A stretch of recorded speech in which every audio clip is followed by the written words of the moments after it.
Hi, everyone, and welcome to the next webinar in our Plantae Webinar series. My name is Katie Rogers, and I'm your host for today's webinar. This webinar series is brought to you today by Plantae, the open online community for plant scientists, powered by the American Society of Plant Biologists. I would like to give a special thank you to all of our ASPB members who are attending today. Your ASPB membership dues help support and make these webinars possible. For any of you who have not yet joined ASPB, you can join today and use the discount code webinar10 to receive a 10% discount on registration. ASPB members get early access to these seminars. You can learn more about ASPB and the opportunities we provide at aspb.org. Before we get started, I'd like to go over a few things just to make sure you get the most out of attending today's webinar. If you are experiencing technical issues, please let us know about those using the chat box or by emailing me at krogers@aspb.org. If you have questions for our panelists, please add them to the Zoom question and answer Q&A section.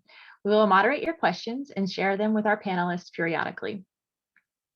If you're having trouble connecting or need to leave the webinar early, know that a recording will be made available along with all of the associated materials within a few days. Follow our Plantae YouTube channel to receive notifications when new content is posted. All right, so with further ado, I'm gonna turn it over to Sabrina Chen and Li Tian to moderate today's session and share a little bit of info about ASPB and the ASPB Women in Plant Biology Committee. Thank you both. Hi, I'm Sabrina. So I'll be moderating today's webinar with Li. I am a research associate at the University of Wisconsin-Madison, and I am also a committee member of Women in Plant Biology. And so Li is also a committee member of Women in Plant Biology. And what we do at ASPB is we try and come up with initiatives that help with gender equity. And sometimes we do something that's sort of beyond it, like today's webinar, which is about helping students with their career choices. And so Li will tell us a bit more about the conception of this webinar. Yeah, thanks for joining us. So I'm Li Tian. I'm an associate professor in plant sciences at UC Davis.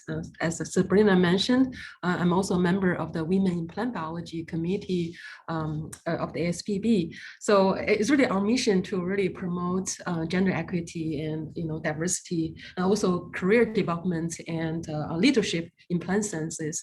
So in 2019, we had an in-person meeting in San Jose.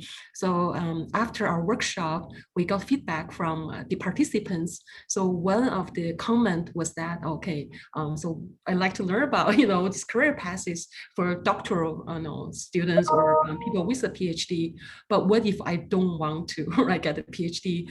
So could you really introduce more information on how to pursue a career in science, especially plant biology without a PhD, and also even how to get to the leadership positions. So that's really, made us thinking as well. That's a great idea. And if you're in the audience participating in the webinar, thank you so much for this suggestion. So this really led to the planning of this webinar. Good. I'll turn this over to Sabrina. So Sabrina will introduce the panelists. Yep, just a general housekeeping, like if you have questions, since we have 5 panelists, make sure that you indicate their name in your question if you want to specify who to answer it. And so today we're going to talk about job roles in 4 different categories, and this is in no way exhaustive to science career. So we are first going to start with what is it like working in a research industry? So for example, the things that you would expect them to do is write reports, proposals, or even research articles, conduct experiments, or liaise with clients. And the speakers that we have today are from private companies, being Cargill. So Annie is from Cargill, and from Corteva, we have Andrew.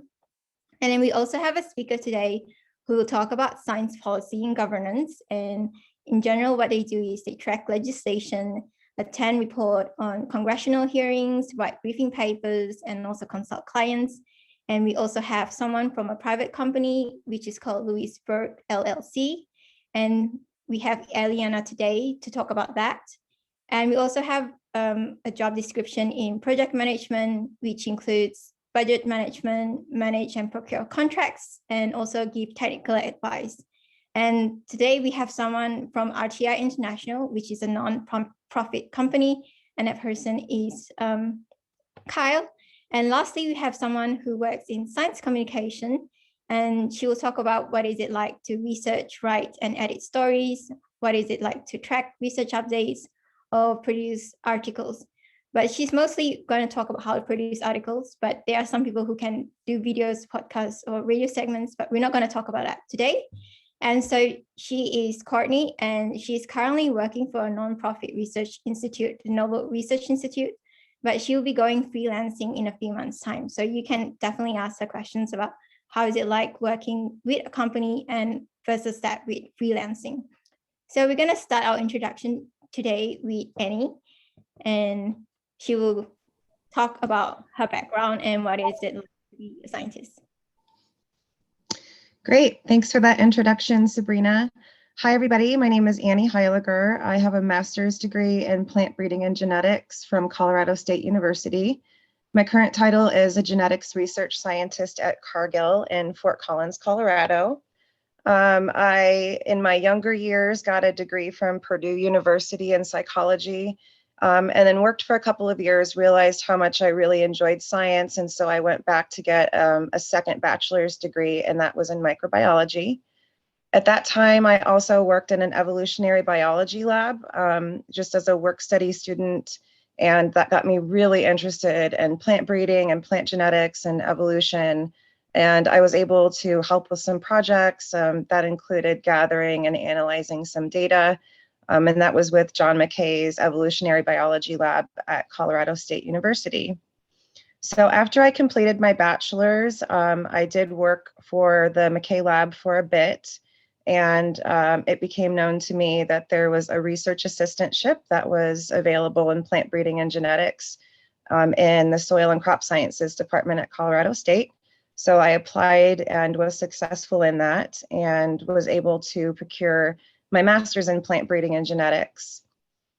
During that time, I also was able to work as an intern with Cargill. And that was really important for me as a way to learn more about the company, ask questions, work with the people, most importantly, networking. And so that was instrumental in me acquiring my current job as the genetics research scientist.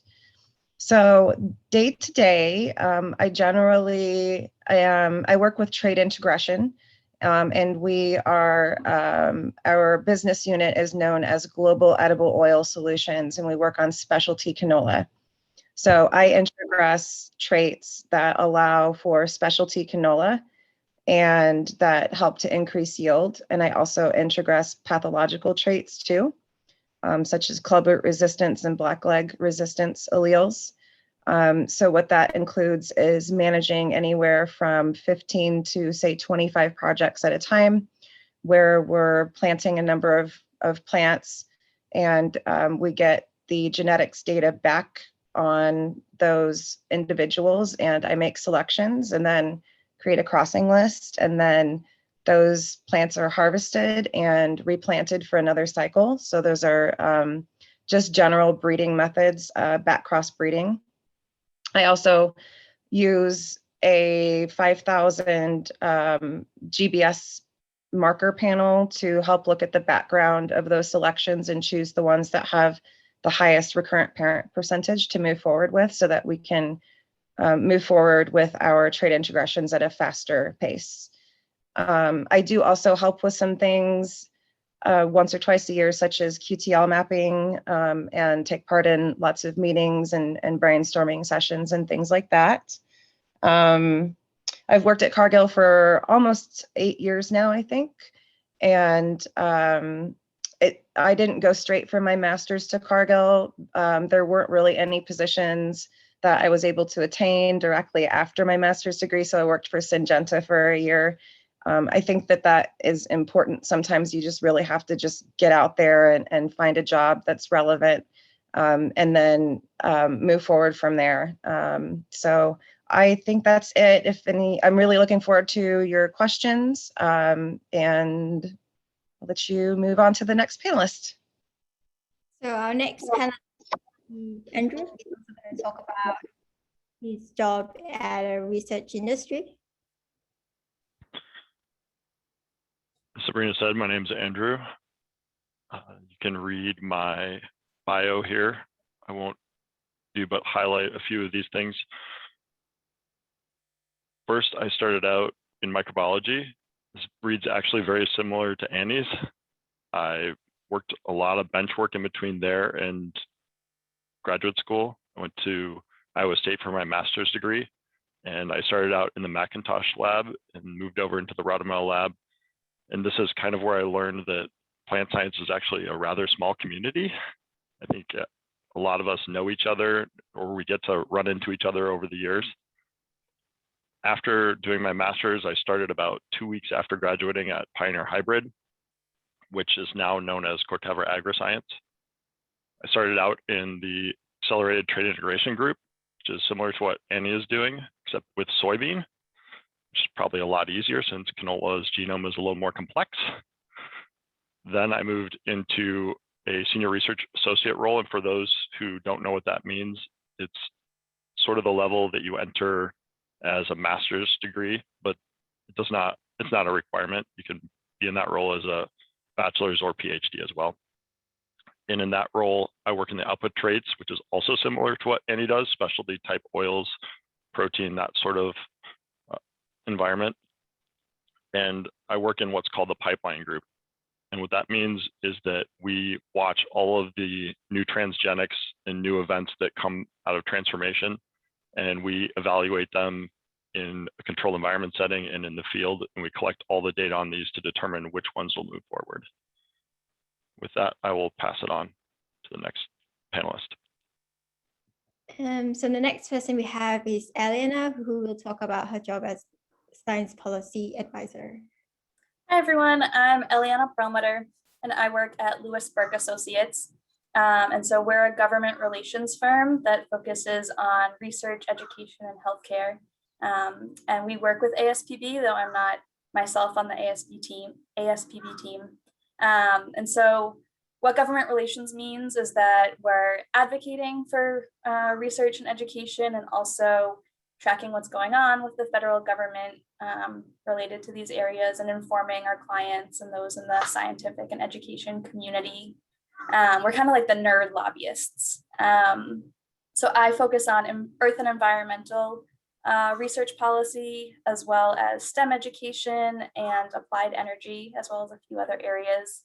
I went to Smith College in Massachusetts and have a bachelor's in geosciences, and I minored in engineering and took a whole lot of government classes.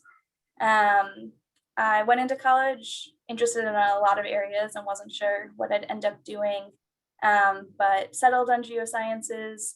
And I came across, when I was in college, an email about a science policy internship with the American Geosciences Institute.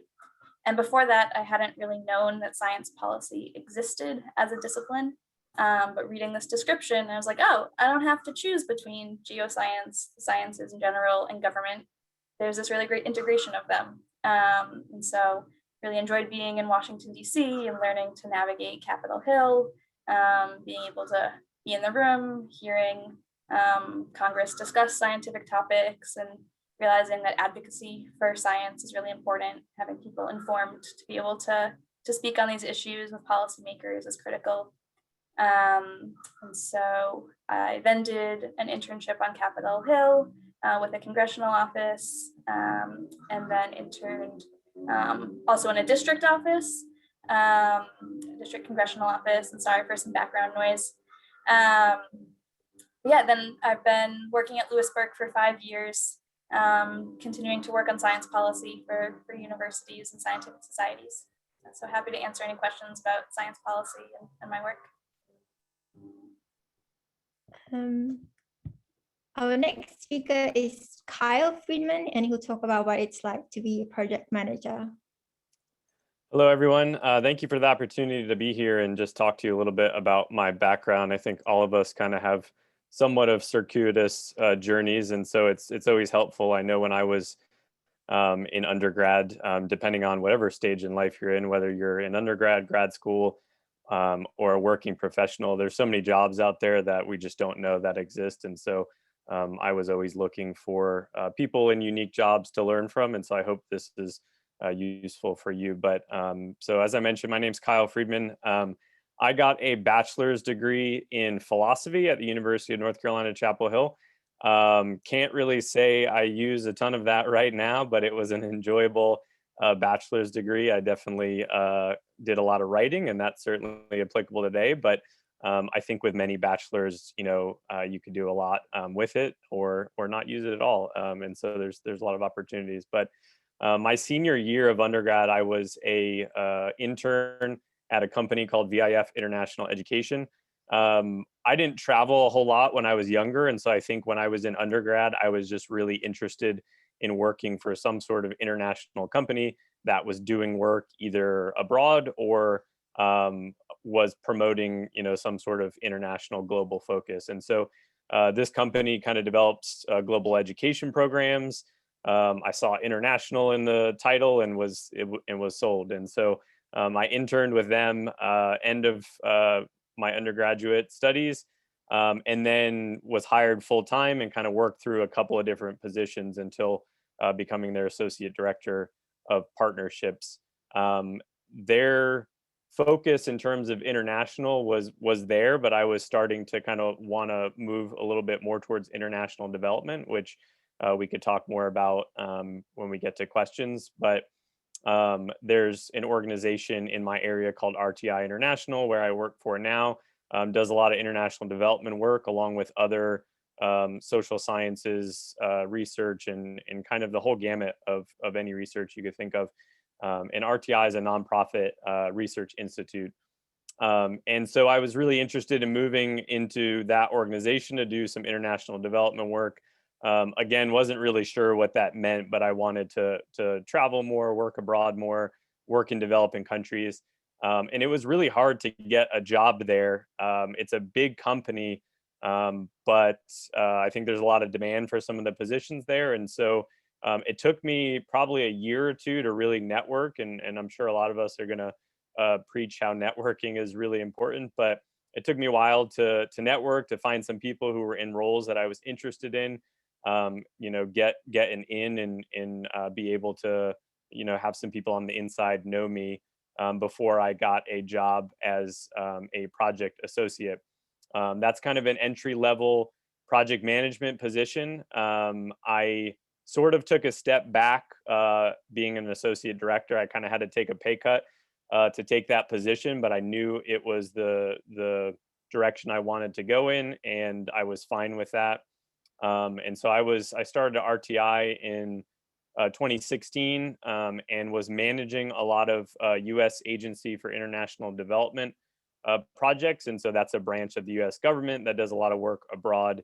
And so I was doing that for a little while and then decided I wanted to go back to grad school. I was working in their food security and agriculture division and was just gaining an interest in agriculture. Don't have a plant sciences background, obviously, as you could see from my undergraduate degree. So was trying to be able to kind of build that technical knowledge and expertise and went back for my master's. But I've still been engaged with RTI since then. And so currently I'm a project operations and technical specialist within their food security and agriculture division. Basically what that means is I help to oversee a $74 million USAID project in Somalia. That's in East Africa, and that's where most of my experience is in managing projects in East Africa. And that project is really focused on growing agriculture value chains, both in horticulture, in fisheries, introducing climate smart technologies, training farmers on best practices in that country, because it's a conflict country, and they've kind of been coming out of civil war. And so agriculture is really in its nascent stages and really developing. And so our project is really geared towards providing technical expertise, introducing technologies, and really trying to, just bring agriculture to a more advanced level. So I'm looking forward to answering questions about project management, about international development, and just providing whatever insight I can. So thank you for allowing me to be here. And we have our last panelist today. She's Courtney Leeper, and she's a writer and copy editor at Noble Research Institute. Hello, everyone. My name's Courtney, and I am super excited to be here with you all today. So my journey into science actually really more began with my love to read. I was that kid who was reading everything. I loved to learn. My grandma did science experiments with me. I grew up on a farm, so agriculture was really prominent in my life, and I got involved in FFA in high school. I knew I wanted to be in agriculture. I knew, even though I grew up on a farm and my dad was a farmer and I loved the farm, I knew I personally probably wasn't going to be a farmer. So there was an essay contest that my ag advisor encouraged me to enter on. How do we communicate agriculture to the public, basically? And I started writing and I started seeing, hey, this is actually super important. And I ended up winning that contest, and my FFA advisor told me, hey, Courtney, there's these people that write about agriculture for a living. And I grew up with farm magazines, but I never really thought about the people who actually did the writing. So that's where my journey began. I went to the University of Missouri and studied science and agricultural journalism. That's also where I started.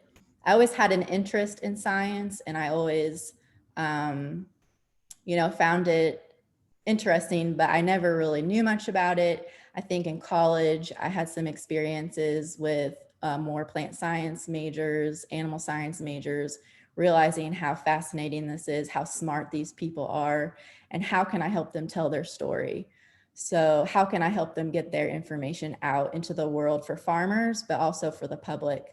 And so that became a real passion for me. I did a small stint with the National Center for Soybean Biotechnology, helping them do some communication. I did a lot of volunteer writing. I did a lot of newspaper writing. I worked for my local radio station, got as much hands-on experience as I could, kind of figured out what I liked, what I didn't like. Always stuck to that writing part of it. The summer before I graduated, I had an internship with Noble. And that's, I think, my passion for science grew even more with that. And so I was able to return to Noble as a full-time hire right after I graduated with that bachelor's. And, it's amazing when you start seeing all the different stories there are in science. There's too many of them, for one thing. But you start telling, and so you start finding more to tell. So my job is really finding those stories, working with scientists, helping them translate their knowledge and expertise into an understandable format for whatever audience they're trying to target. And then also I do a lot of editing. So I'm not just looking for those stories, I'm taking what scientists have already written and asking them questions. Is this what you really meant? Is there a different way that we could say this to maybe help connect with our reader more? So day to day, just finding stories, writing stories, and I'm always on call to help people with their English language needs and helping them communicate what they're trying to say more effectively. That's it. I'll look forward to any questions you have about stories or this, just like plant science is its own little world, ag communication, science communication is also its own little world. So I'd be happy to help you see that if you're interested in it. So thank you, Courtney, for the introductions, and thanks all panelists for giving us your introduction to your bios. So Katie will be giving us a poll to just help us understand which is your career stage, and maybe next time we can tailor it a lot better. So I can see that there are some questions. Lee, can you read the questions up? Oh, okay, yeah. So we have a couple related questions to Annie and Andrew. So it's really more about when you start out your career in industry, right, with a bachelor's or a master's degree, do you usually start as a lab technician? And also, how do you advance to the leadership position after doing some lab work? A related question is, how much of your time is spent in the lab versus in the office writing papers or grants or reports? So these are the questions from Helene and Carla. I can go ahead. Oh, go ahead. Oh, go for it. Sure. Okay. So personally, I was hired in as a research associate and just promoted to a research scientist from there. I never started as a technician. In fact, I don't spend any of my time in the wet lab. All of my time is spent at a computer or in meetings, things like that. And so I can't really speak to how many people start off as techs and then are promoted from there.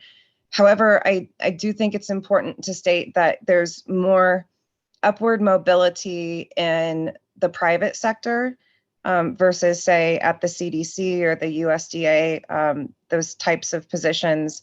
They have very, very strict rules as to where you can go with and without a PhD.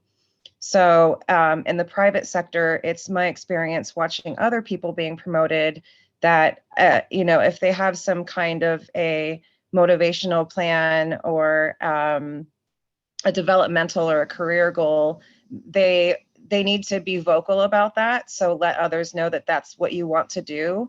And then from there, just try to get as much experience as you can doing those tasks in order to be promoted up to the level that you're most interested in. I don't spend any time writing grants. Obviously, we're a private company, and I don't do a lot of writing other than just emails. Most of my time is spent doing genetic analyses. So I think I answered most of those questions. Let me know if I did not. I can add to that. I'd agree with Annie's, most of her statements apply to me as well. There's a lot of computer work involved. And I think that my background really somewhat summarizes it, right? So imagine that's a research field, and we have to go through the genetics of every one of those plants and all of the data associated, including drone flyovers and that sort of thing. You can imagine that the skills to do that are not going to be pipetting, right? You're going to have a lot of high throughput machinery feeding you a lot of data on every single one of those plants. And so there's a lot of computer work involved, there's a lot of data involved, there's a lot of statistics involved, and everything moves really fast. So for those who are asking about skills, I think, predictive computing is definitely one of those. The second set of skills, I'd like to answer another question that was someone asked, what should I do between my master's degree and looking for a job?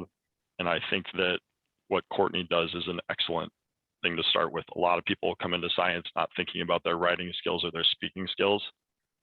And joining groups like Toastmasters International, speaking and writing, these are very critical things for moving up within a company. And if you don't have those, you're really missing out, I think.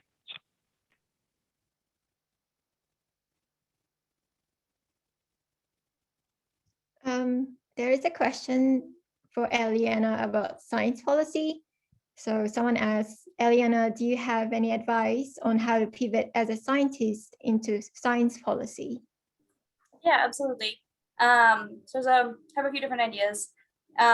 If you're a student, applying to intern on Capitol Hill is a great way to get experience in the policy process, and lots of places that's helpful experience to have on one's resume. Other things are the ASPB newsletter has some contributions about policy. So to be up to date on what's going on and get a sense of those things, looking at the ASPB newsletter and the policy sections and signing up for other science policy newsletters. There's one called FYI I can put in the chat, or the Q&A as well. The head of the ASPB team at Lewisburg, her name is Bridget Krieger. And if folks are interested in being involved themselves in science policy, I can put her email in as well. So feel free to reach out to her. But in general, like people are saying, networking is really key. It definitely helped me get my position. And so that could be talking to people who are congressional staffers in the office of a member of Congress who is, especially if they're on a science related committee, or a staffer in who themselves works for a scientific committee. There's also the types of colleagues that I work with and coalitions and things like that. Work for universities, for scientific societies, higher education associations, nonprofits, trade associations. So if you're at a university that has a government relations office, you could talk to them. If you're part of additional organizations, either ASPB or others that are doing advocacy Hill days, when it's not COVID times, people fly to DC and talk about their research and the importance of funding or certain policies for science. During the pandemic, this is done virtually as well. And so I would definitely recommend trying to take up an opportunity to, when it's safe, come to DC, just be in the halls of Congress and talk to people at federal agencies, or be looking at news about it to get kind of the terminology. You could watch a hearing like the House Science Committee or the Senate Commerce, Science, Transportation Committee would be good committees to just see what they're talking about and see what those issues are. Other organizations also can have internships and fellowships related to policy. A popular one is the AAAS fellowship, which does require a PhD, but there are other opportunities like my background is geosciences, like the American Geophysical Union and the Geological Society of America have positions that I don't believe require PhDs to get involved. There's another question about whether my internships were paid or unpaid. And so my internship with the American Geosciences Institute was paid, but then my 2 internships with congressional offices were unpaid.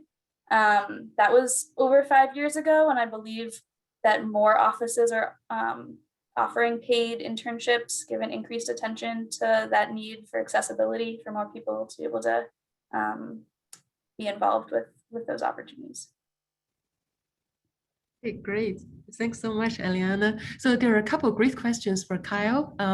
So Kyle, so first question, set of questions are, so what backgrounds are good for moving into international development? So do they really look for people with lab-based experience? And also, Helen wants to know the USAID, can you talk more about it? Do you need to travel a lot? So I also think that the next set of questions is really great, really, like how do you deal with the cultural aspect of the countries and people you work with, and also, how do you make progress on project management when you work in a different time zone? Yeah, those are all very good questions. So in terms of backgrounds that are good for moving into international development, I would honestly, it's maybe a simple answer, but I'd honestly say any background, because international development covers pretty much every aspect of society. While I work in food security and agriculture, I have colleagues that work in global health, in governance, in economics, in environment and energy, all different areas. And so I think science backgrounds are really helpful because a lot of the work that is done is on a very technical level, and I think there's a lot of career advancement if you have a sciences background. So certainly in my case, in agriculture, we have a lot of people who either did in undergrad related major, whether it's plant biology or plant sciences, a lot of agricultural economists. So some of those backgrounds are really helpful. Honestly, international development is so unique that I feel like getting your foot in the door and being able to have kind of a first entry level position is really some of the best ways to really get experience in that field. There are other ways to be able to move into it, but I think it's really just being opportunistic and finding some of the organizations that reflect the kind of work that you're interested in and some of the values, and then being able to try and network and pursue what they might have available. In terms of kind of day to day, I know that was part of the question. And so, as I had mentioned, so USAID, or U.S. Agency for International Development, we could put that in the chat. That's a branch of the U.S. government that really deals with working with foreign nations and supporting them in their objectives as a country. And so that kind of answers the question on what is international development. And there's a lot of different ways to define that. But the United States has a lot of foreign partners, whether that's to promote diplomacy, whether it's to promote trade. There's a lot of different reasons why the United States might be working with a country like Somalia, for example, where I have experience managing some projects.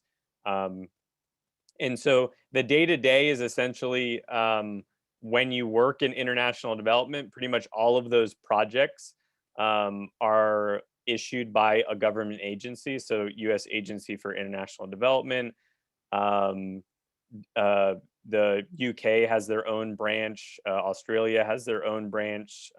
So a lot of different countries have development branches of the government, and they basically will develop projects for a partner country they're working with, like Somalia or Kenya or Ethiopia, some countries I've worked in.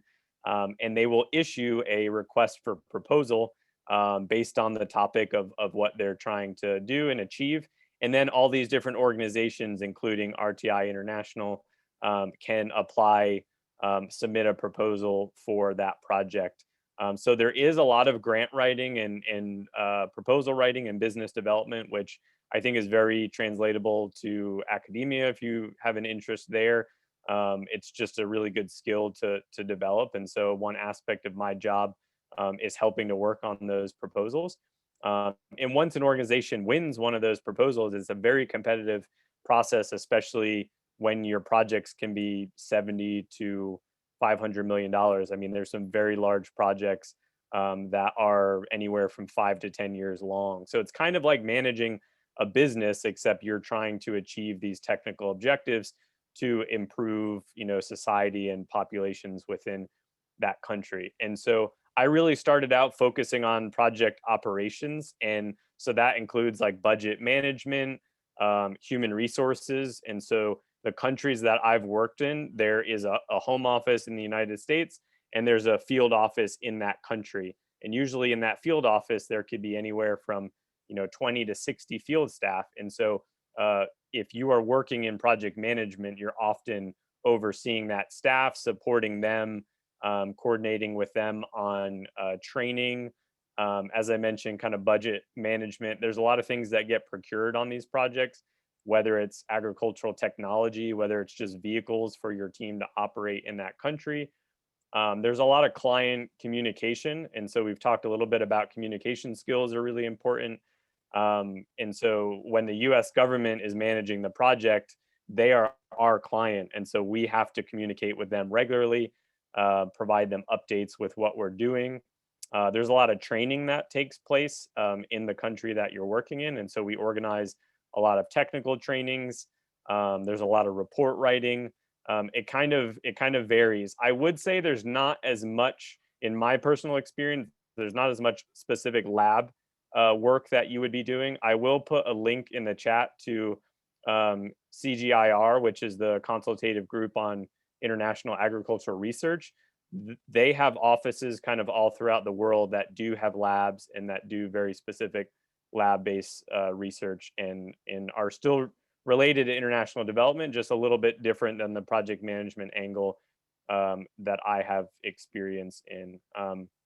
And so I would just say, if you're interested in project management, every day is very different, which is what I love about it. So I'm never doing the same thing every day. One day it's working on, a budget for a $70 million project. The next day it's writing a technical report on what we did with, setting up greenhouses in Somalia and how that's improved production. So you're kind of always doing something different, which keeps things exciting. And I really enjoy that aspect.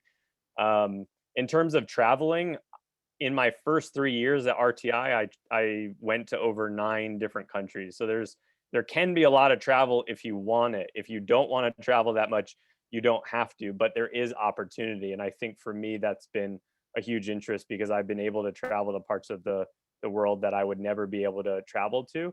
And so if that's something you're interested in, then international development might be a great fit for you. So that's kind of that answered a couple different questions. And so if I'll let Lee or Sabrina ask me a couple more later if there's any more. Thank you, Kyle. So we're going to go with Courtney. She has a few questions about science writing. So someone here is asking that this person, she say that she's interested in science communication, but don't have a lot of formal writing training. So Courtney, what would you recommend for her? Like, should she do a postgraduate degree in journalism or something similar to pursue this career? Well, I think there are advantages to having the formal academic training, going for a master's in journalism or communication or something of that sort. But I don't think it's absolutely necessary. I would say you'll want to get some kind of formal training, but it doesn't have to be an actual degree. I would say experience outweighs degrees in this field a million times over. And part of getting the degree is getting experience, but you can work around that. One organization, Pointer, is a typical news journalism organization. It has a lot of online trainings you could take, and then on your resume, you could put, you've taken these courses. One specific one, if you're interested in copy editing, is the ACES Pointer copy editing certificate.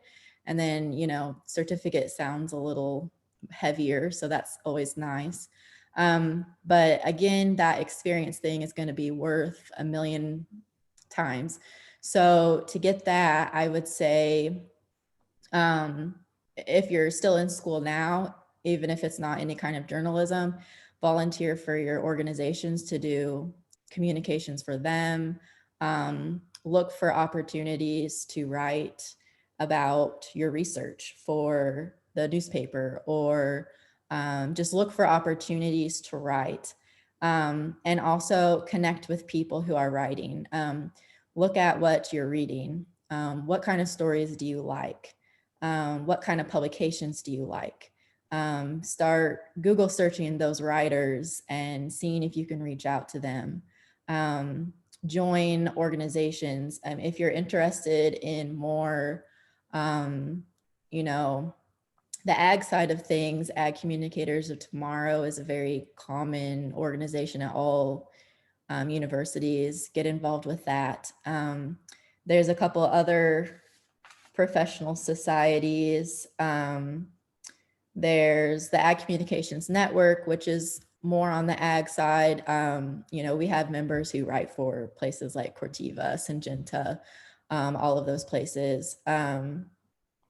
We have the Society for Editing, which is a more national organization for editing. And that's where you're going to get some additional support on more grammar side of things, style side of things, the actual words that you're using.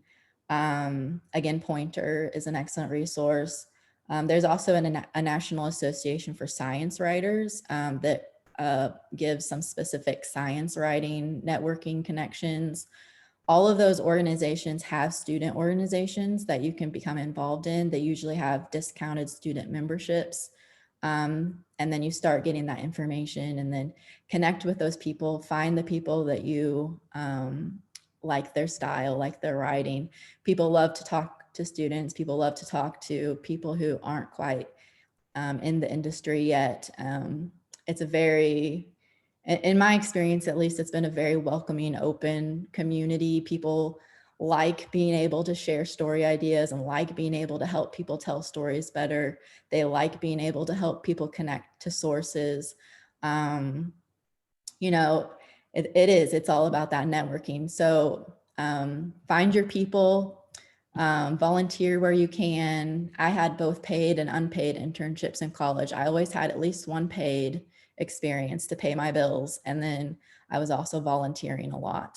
And it's actually through the volunteering things that I made the most significant connections.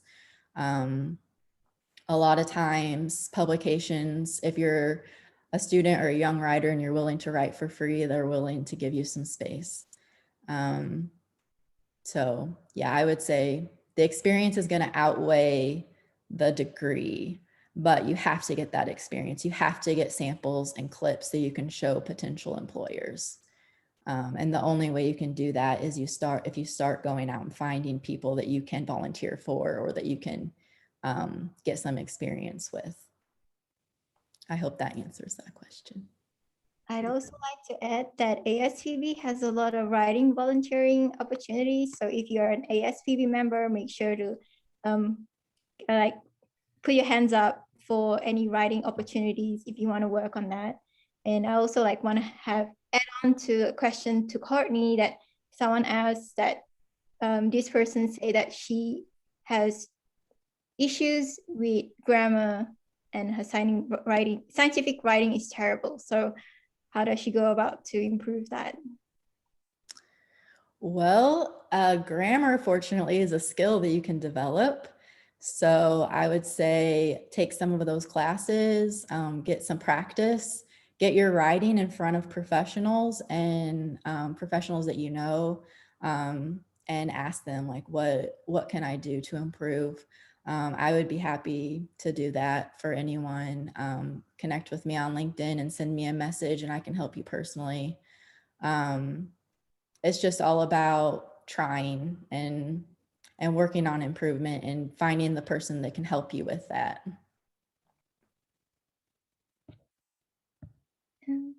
Oh, yeah, wonderful. So we have a couple really good questions for all of the panelists.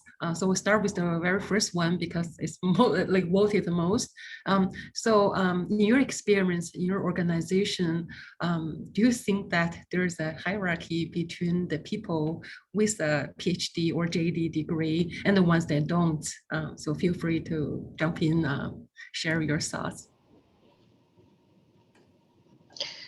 I can start that one. I would say yes and no. So, for example, I work with a bioinformaticist. He's been with the company for about 20 years, and he doesn't have a master's or a PhD. He's got a bachelor's degree, but he's doing PhD level work. In my opinion, he was just able to make it that way through on-the-job experience and learning and really sticking his neck out to make it known what he was interested in and interested in learning. There are, I would say that almost everybody in a managerial position that I work with has a PhD. So in that respect, then yes, there is kind of a hierarchy. I do report to someone who creates the project goals, and then I follow those, and that seems to be something that I've experienced a lot in private industries where PhDs are the ones who are more the overall project managers, and then master's or bachelor's employees tend to follow their lead. So in that respect, yes, but again, I work in a private industry where there's upward mobility regardless of what your certificate or degree says. So if you're a bachelor's, a master's, or a PhD, if you've really done the work and shown your work ethic and have been willing to learn on the job, it may take a little bit longer for you to get there versus someone that has a PhD, but you can absolutely get to the level where you're doing PhD level types of work. Yeah, I'll just piggyback on that. I mean, RTI is it's a nonprofit research institute. And so it was born out of research universities in North Carolina. And so it was meant for a place for master's and PhD to go work for without having to continue in academia. And so I think in my experience, there is a little bit of that hierarchy, but I think as Annie sort of alluded to, I mean, there's plenty of people in different positions, managerial positions, that don't have PhDs, and they've just worked really hard. They've dedicated their careers to working for these companies and have been able to climb the ladder. And in my case, in project management, there's honestly a lot of PhDs that aren't as well suited for managing some of these projects, because they do require a lot of different skills that aren't just research focused. And so sometimes it's hard to find someone who has the PhD and those skills. And so those companies tend to kind of hire people based on the specific role and what's needed. So, I don't know that hierarchy is going to change in a lot of industries, but there's plenty of people within, I think, all of our companies that don't fit that mold and are good mentors and people to kind of learn from and determine kind of how they moved up without having to go back for a PhD. I would agree with that. At Corteva, we have pretty open barriers for talking to people in leadership. It's not uncommon to talk to your director or senior director all the way up. And I think that having a PhD, while nice, is not the end all of everything. And what I mean by that is that by proving yourself in an ever-changing corporate environment, at least at Corteva, you can move to the position that is defined by yourself and your own intelligence and your own ability to innovate. And at the end of the day, in a company, at least, you're answering to shareholders, and money always comes into play. So if you can save your company money and develop a niche that no one else knows how to do, you essentially can move up very quickly, no matter what your degree is. In science policy and where I work, there's people who come to it with law degrees and PhDs, but those are only certain pathways, and also just putting in the work, and it's definitely not necessary. That there's people at my firm who've over the years, without those degrees, grown to senior leadership.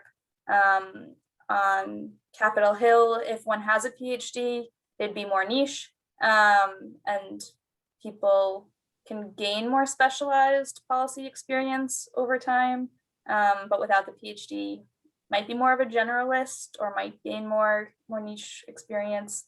But really, there's pathways for people with and without. And in general, I'd say the majority of science policy folks, especially on Capitol Hill, might not have PhDs. In communications, the people that you see with PhDs are usually those who were researchers and then decided they didn't want to do the research thing anymore. And instead they wanted to tell the story of the research and other people's research. So there are a few PhD people in science communication roles, probably more than just a few, but honestly, the main path is by getting a bachelor's degree in a communication or journalism field. Even a master's isn't super important. I feel like you all have a super big advantage by having a bachelor's degree in a science field, because that gives you a specialty in an area.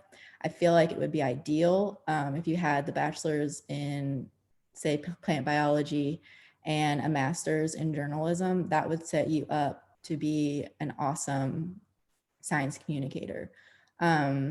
However, I've also, I have a friend who has dual degrees, and that also benefits her. I would not say there's any kind of hierarchy. I'm actually only getting my master's degree, and it's a master's degree in English and creative writing, because I'd like to open up opportunities to teach. And specifically, I'd like to catch some scientists, some young scientists who are in their bachelor's degree and taking that composition class and kind of helping them, equipping them with some good writing skills to help them later on. But that's the only reason even to get a master's degree in my field from my perspective. So we have 5 minutes to 1:30, and we are going to start wrapping up this webinar. So the panelists will try and answer your questions after the webinar. And if you can still type in any Q&A, you can do so.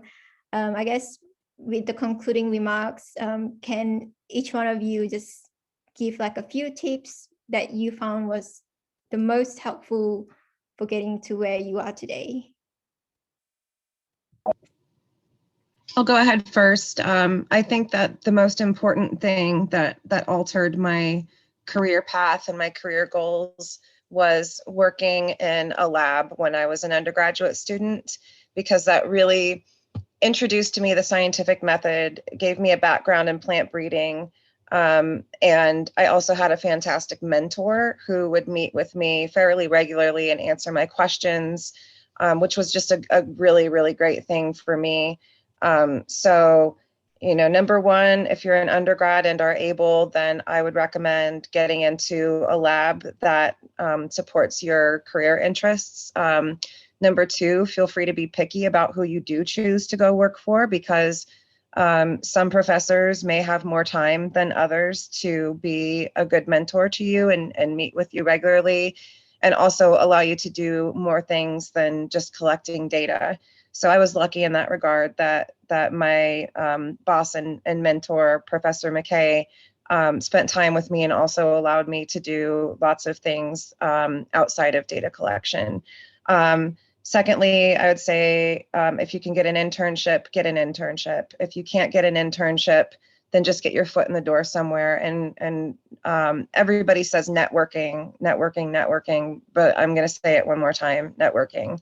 It's very, very important. So help out your fellow grad students, not only because you're a good human, but because they will then in turn help you back, and they might be a good networking prospect for you in the future, and vice versa.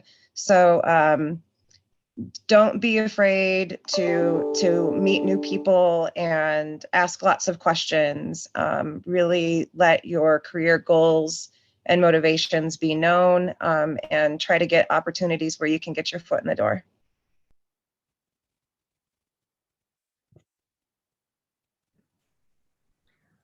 I think those are awesome comments, and I would echo that. One thing I would add is every assignment that you have, every opportunity that you see and it fits with what you want to do, take it.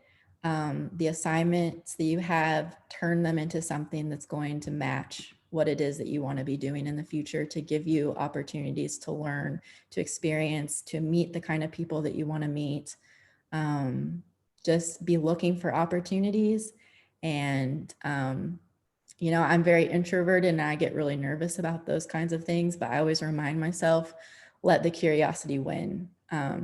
Just go out and learn and have fun with it.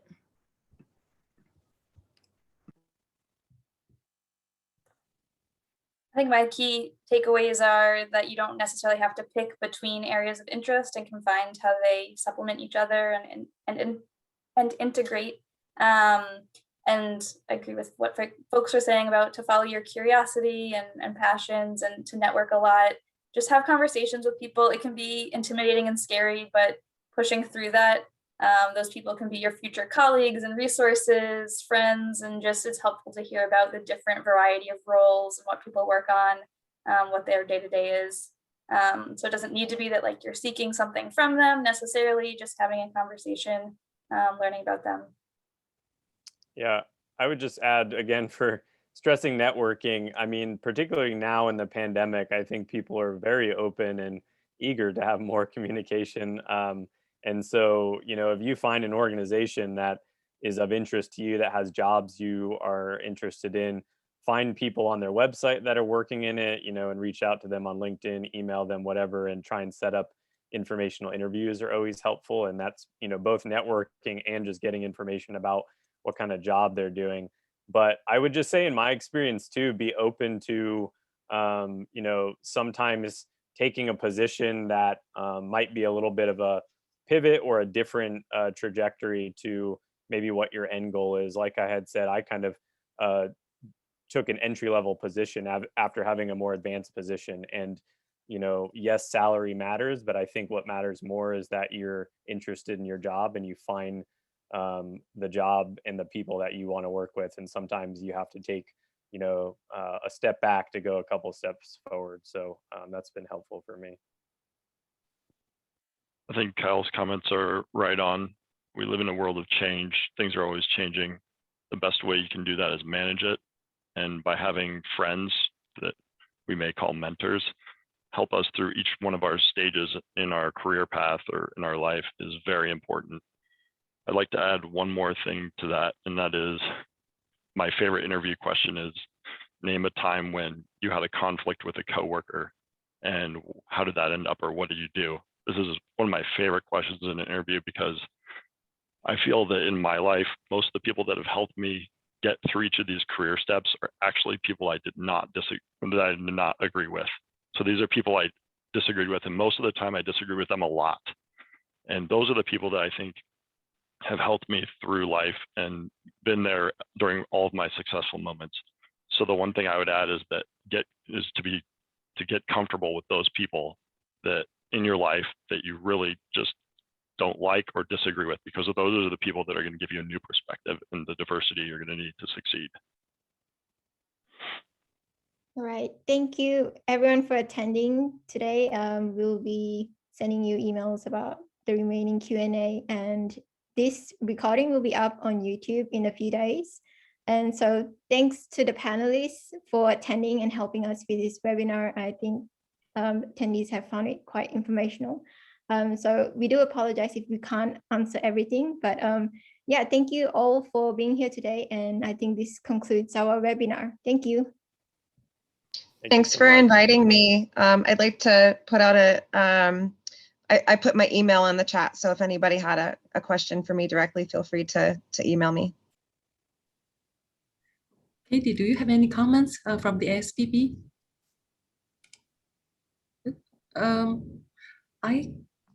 I cannot I was hear. muted. I would just like to also thank Sabrina and Lee for organizing this series. It's been really encouraging, and this was a great talk. Like Sabrina mentioned, we will be posting the additional Q&A here, and I'd encourage all of you who are listening to also share in your thoughts on what you think. With that, we'll go ahead and close the webinar, and definitely when you get the follow-up email, check out the Q&A section because we'll be adding more notes there.